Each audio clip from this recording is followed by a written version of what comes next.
view is we're going to put in money if they're doing well, second and third round after the first. So it's an easy investment, these follow-on rounds. If you've been with the company, you've seen the progress, compared to other competitors if they're doing well, and very easy to follow on and very easy for the management team not to handle the distraction of going out and finding tons of new investors and not running their business. From MJBulls Media, it's the Raising Cannabis Capital Show.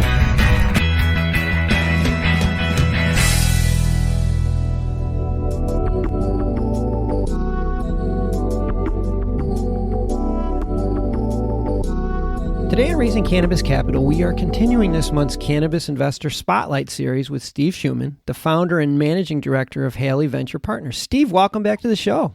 Hey, how are you? I'm great. I've always loved your name. I think the symbolism of Halley's Comet coming around every 75 years and an industry like cannabis coming around like once in a lifetime, it's spot on. It's a great name. Certainly came up when we started thinking about what we stand for. And I just remember seeing a comment when I was about 14 and thought, what am I going to do in the next 75 years before it rolls around again? When is it coming around again? 2061. Oh, boy. It's plus or minus a year, so depending on what else is floating around in space. Oh, man. I'm a 63 baby. You never know. Yeah. Oh, yeah. Technologies we're investing in will extend our lives. I will be there. That's a motivation to be there. There you go. So much has happened in the industry since the last time you were on. But before we jump in the industry, Sure. Let's take a quick update as to what's gone on at Halley. Yeah, so quite expanded quite a bit, brought in a significant amount of capital. We've got 6 names so far in the portfolio. Most of those have had follow-on rounds as well, and brought on a new general partner as well to help me out and built out the team. So It's been a very busy year. Talk about the follow-on rounds. We hear this occasionally. Nothing perks up of an investor's ear more than when they say a year later, one of their portfolio company just does another raise. It's one of the basic tenets we have in our investing style is that we want to get involved with companies early. Potentially write them a small check.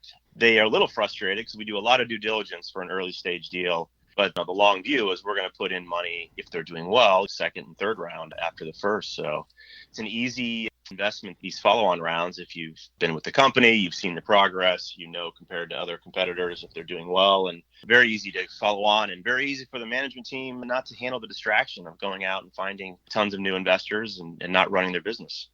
Yeah, I see a lot of the deals that you've done sort of in a syndicate. Sometimes you roll in with other groups that you've worked with in the past. Has that been a pretty successful strategy? Oh, it's been very important for us. When we got into the industry, kept investing heavily 3 years ago, but looking at it 5, it was tough to find other investors that we could trust and feel comfortable that they're in the deal with us. They just weren't that sophisticated.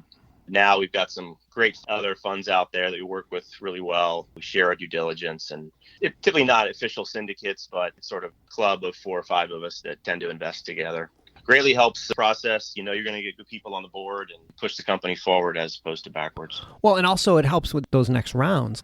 If you already have your team in place, your investment team in place, it's like, okay, next round, guys, we're in. Yep, we're in. It's tough to convince new investors when you've taken out the whole round before. It just seems like too self-serving. So you want to spread that risk around and bring in more people into the tent.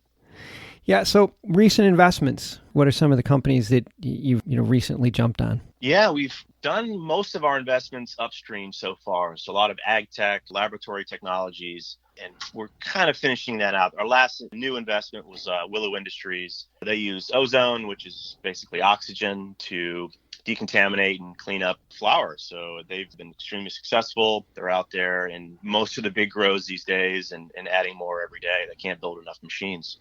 We feel great. They're a steward of the industry, helping clean up the mold and everything else that occurs on plants, and off they go. Wow. That's a tough problem to have when you can't keep up with the demand. We're looking for people to finance their equipment so they don't have to use equity. Before we started taping, you were mentioning to me just how many deals get submitted to your website every day. It's mind-boggling. Share that with our listeners. Yeah, I just checked. We had 1,463 inbound deals on our site here just in the past year. And that doesn't include another couple hundred at least that are sent in from our networks and other channels. Wow. Well, what are some of the key differentiators that move one of those 1,400 to the top of the pile? Yeah, it's 4 or 5 different bullet points for us. One, we like management teams that were successful in their sub-industry, maybe outside of the cannabis industry. And so Bring Big was a great example. The team had built loyalty software companies before, and they built one for the cannabis industry, and now they pretty much own the market. We like companies that can survive legalization and survive a crackdown, for that matter. There's a lot of great companies, great solutions, because the product's still semi-illegal. But once it does open up, they may not be so useful anymore. And so we try to avoid those deals. They could have a great business, and then 2 years from now or 3 years from now, it goes to zero with too much competition. So yeah, that's a risk with a lot of the companies that are the giant companies that are sitting on the sidelines. When they come in most cases, the only option is to have them buy out. Otherwise, some of these companies won't be able to compete. Yeah, we're very concerned about that longer term. You can't perfectly invest and hope that there won't be any competition down the road. But for us, technology is usually a differentiating factor. So we look for companies with defendable tech. They have patents and they're defendable. They'll have an advantage even when it does open up. See, that's good advice. That's good advice. You recently opened up your second fund. Is that going to be just for accredited investors? Yeah, both of our funds are private funds for accredited only. Okay. And that second fund, is it open now or is it about to be open? No, it's open. We've got 4 investments already, so we're off and running. Oh my gosh. No, I don't know why I thought you were preparing to open that, but wow. Well, I guess with 1,500 deals, you gotta keep up with the deal flow. My goodness. Yeah, it's been crazy. Really ramped up the team here recently. We brought on some informal advisors to be formal advisors. I brought on a full general partner to help me with everything. So we've really ramped up, built out the back office and the investment team. So we're really off and running at this point. You know, you have a reputation of doing very, very thorough due diligence. Yeah. It's time consuming. You can't mail that in. It's time consuming. And somebody's got to do it, without the bandwidth necessary to deal through 1,500 deals. Yeah. There's no shortcuts here. There's a lot of claims made by companies. You've got to go through them individually. And we have a policy where we're going to do due diligence until we're satisfied. And if the round closes and someone else takes it, then it happens. And it's happened before. And, we don't look back. The best way to make money is not to lose it. Yeah. Well, we've been speaking with Steve Schuman from Halley Venture Partners, and all of his contact information, including their website, which is HalleyVP.com, will be on the MJBulls website. Steve, it's always good to have you on the show. I really appreciate you joining us again, and hopefully you'll be available next year or maybe sooner. Absolutely. We'll talk a year from now, and maybe we'll have another 1,500 deals to go through. Oh, the rate you're going, it'll be 15,000 deals. Oh, boy. There you go. Well, good luck with this. Thanks a lot. Let's stay in touch.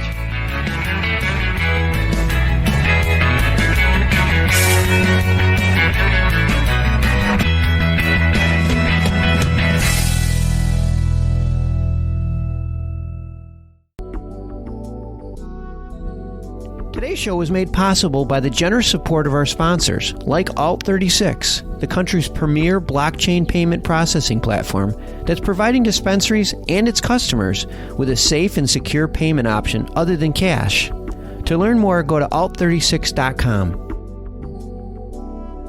We're proud to feature today's episode on the MJBulls Cannabis Podcast Network, a platform designed exclusively for cannabis podcasts to share their message with the world. To learn more or to enjoy another great cannabis podcast, go to MJBulls.com or, coming soon, download the MJBulls app to your Apple or Android phone.